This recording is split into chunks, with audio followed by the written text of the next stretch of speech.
بٹی صاحب پہلے تو یہ سمجھائیں کہ یہ نون لیگ اور پیپلز پارٹی کی 18ویں ترمیم کو لے کے کیا لڑائی ہو رہی ہے، اور آج ایم کیو ایم بھی اس میں شامل ہو گئی ہے، یہ کیا ہو رہا ہے؟ بیسیکلی 18ویں ترمیم، حالانکہ آج تو الیکشن ایکٹ میں ایک اور ترمیم ہو گئی ہے، ایک شرمناک ترمیم کہ ارکان پارلیمنٹ کے آپ اثاثے جو ہیں وہ خفیہ رکھے جا سکیں گے۔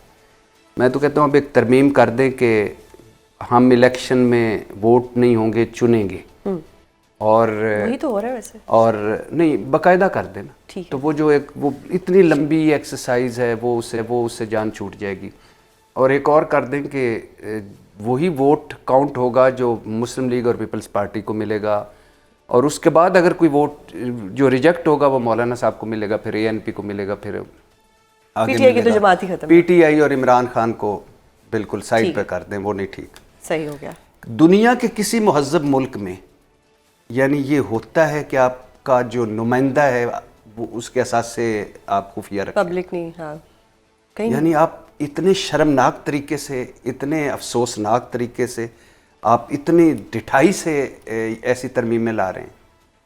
یعنی آپ کہنا کیا چاہتے ہیں کہ ہمیں نہیں پتہ چلنا چاہیے کہ یہ جو چند شاہی خاندان ہیں اب ان کے پاس کتنے پیسے ہو گئے، اب ان کے پاس کتنے پیسے ہو گئے، اب ان کے پاس کتنے پیسے ہو گئے۔ یعنی ہم کل کو یہ نہیں کہہ سکتے کہ مریم نواز میری بیرون ملک کے اندرون ملک کوئی جائیداد نہیں، پھر پونے ارب کی اس نے جائیداد ڈکلیئر کر دی، تو آئندہ یہ بھی پتہ نہیں چل سکے گا کہ کس کے پاس کتنا ہے۔ ویسے بھی یہ پورا ملک ہی ان کا ہے، لیکن کیوں یہ تکلف کر رہے ہیں؟ ہمیں جیلس ہونے دیا کریں کہ اتنے پیسے ہیں اس کے پاس۔ ہم بھی ہونا بھی اتنی شاہی شادی کی ہے، اتنا کچھ شادی پہ اتنی خوبصورت لگ رہی تھی۔ مریم نواز صاحبہ نے اگلے دن ایک بیان دیا تھا کہ اب سستے بازاروں سے 30 کے پتہ نہیں 60 سستے بازار اور کھلے جائیں گے، اور اس میں سستی اور معیاری چیزیں ملیں گی۔ ایک بیان یہ بھی آیا تھا سستے کپڑے پہنتی ہیں مریم صاحبہ۔ ہاں نہیں، وہ تو عظمہ صاحبہ تو کچھ بھی کہہ سکتی ہیں۔ تو اچھا، تو وہ اس جو سستے اور معیاری تھے اس پہ میں نے کہا کہ بہت اچھی بات ہے، لیکن مجھے بتائیے گا کہ آپ کے بیٹے جنید کی شال جو ہے، گرم شال، وہ کس سستے اور معیاری بازار سے ملے گی؟ آپ کے جو آپ کے بیٹے کے سوٹ اور شیروانی اور آپ کے کپڑے، آپ کے جو بہو، میں نے کہا وہ تو چلو ہماری بھی بہو ہے، چھوڑ دیجئے، آپ کے کپڑے کس سستے اور معیاری بازار سے ملیں گے؟ اور جو پورا یہ سارا کچھ ہم نے دیکھا، یہ کس سستے اور معیاری بازار سے ملتا ہے؟ اور جس ملک کا شاہی طبقہ، اگر مریم نواز وزیر اعلیٰ نہ ہوتی، شہباز شریف وزیر اعظم نہ ہوتے، 3 دفعہ وزیر اعظم نہ ہوتا میرا محبوب قائد، تو بلیو می میں جنید کی شادی انجوائے کرتا دیکھ کے کلپس۔ لیکن جب آپ حکمران ہوتے ہیں تو آپ کی رسپانسبلٹی ہوتی ہے کہ آپ نے کیا میسیج دے رہی ہیں باقی سارے غریب، ہم غریبوں کو، باقی سارے میں جو آپ ہیں، ہم بلیسڈ لوگ ہیں، ہم ان 5% میں ہوتے ہیں جن کو اللہ نے دیا ہوا ہے۔ بالکل 95% تو ان محرومیوں میں رہتے ہیں کہ جن کی آپ کو اندازے ہی نہیں ہے۔ So true. اور تو خیر، لیکن بٹی صاحب یہ شاہی خاندان لڑ کیوں رہے ہیں؟ پھر شاہانہ حرکتیں بھی ہونی چاہیے۔ 18ویں ترمیم کو لے کے لڑائی شروع آپ کو لگتا ہے کہ یہ لڑ رہے ہیں؟ لگ تو یہ نہیں، ایم کیو ایم بھی شامل ہو گئی ہے نا۔ نہیں، اس کو تو نکال ہی دیں، ایک لو ٹرائنگل بن گیا، اس کو تو نکال ہی دیں۔ ایم کیو ایم کی کیا میں کہوں، کیا ایم کیو ایم کی حیثیت ہے؟ کیا ہے حیثیت؟ اوقات ہوتی ہے جب آپ عوام کے ووٹوں سے منتخب ہو کے آتے ہیں۔ نواز شریف صاحب اس پوری ٹرم میں سر اٹھا کر نہیں چل سکتے، اس پوری ٹرم میں۔ یاسمین راشد ان کی چھیڑ ہیں، یعنی 3 دفعہ کا وزیر اعظم اور 1 سیٹ، اور اس الیکشن میں سب سے بڑا لیڈر تو خیر قائد اعظم ہی تھے، میں ویسے لیڈر لگا رہا ہوں۔ لیڈر اور رہنما کون ہے ووٹوں کے لحاظ سے؟ کون ہے بھلا؟ صحیح، لیکن کون ہے بھلا؟ اون چودھری۔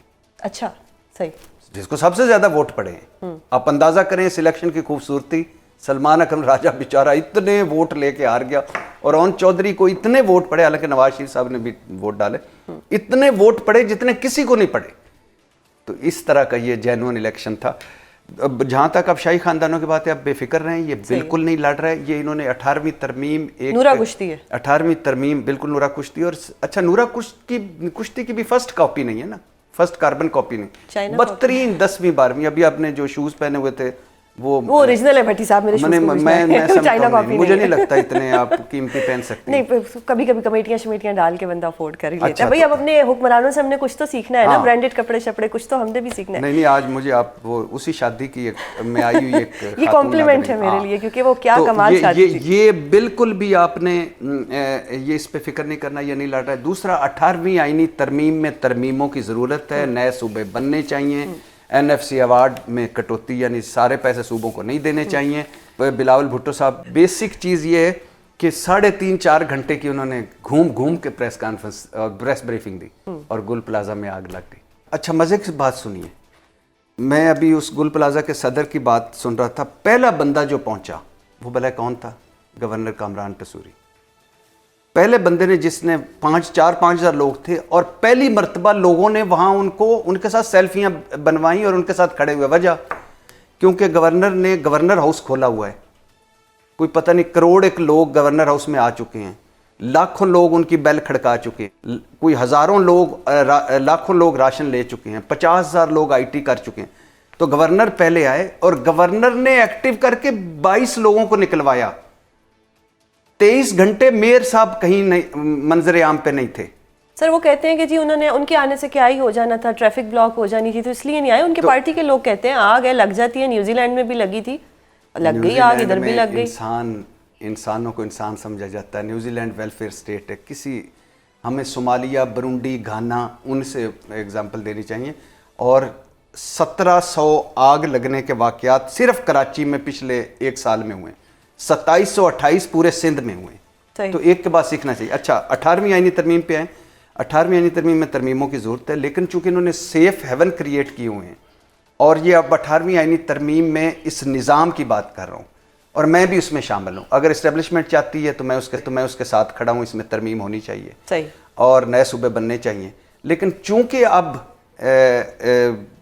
یعنی اس 1 پیج نے کہا ہے کہ آپ یہ 18ویں آئینی ترمیم میں ترمیم ہونی چاہیے، تو اب سندھ کو فکر پڑی ہوئی ہے.